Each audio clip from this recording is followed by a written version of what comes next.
And then finally, and with this we'll close, use baptism to grow in your assurance of grace. Have you ever thought to yourself, God couldn't possibly have meant what he said when he said, I'll be a God to you? He couldn't possibly have meant that. Not after the way I've behaved. Not if you knew me, you'd know that God must have made a mistake. Use your baptism to believe the gospel and be comforted by God's promise. You know, baptism, as we understand from Colossians 2, 10 and 11, replaces circumcision.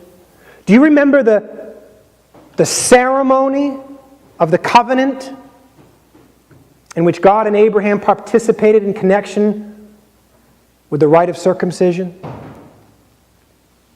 God caused animals to be slaughtered and cut in half, which of course circumcision symbolizes. And these animal parts were divided on two sides of a valley, so many that blood flowed down the valley. And the covenant ceremony of that day would require that both parties walk through that blood with the parted animals on either side.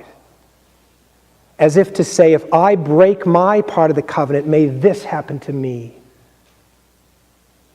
And we've noted before that when it came time to go through that valley, God caused a deep sleep to fall on Abraham. He didn't walk through that valley. But God, in a strange symbol, passed through that valley and said, if either of us break this covenant, may this happen to me. Which, of course, is what happened on Calvary, where the Son of God was sacrificed for the sin of his people. Now, what connection does that have to baptism? Here, God is communicating to us the same thing. The waters mentioned in 1 Peter, which Peter says are now likened to baptism, were a destructive deliverance. Noah and his family were saved because all of the wicked were drowned. And now God says we enter into this relationship, this covenantal relationship, sealed by baptism, the waters of baptism.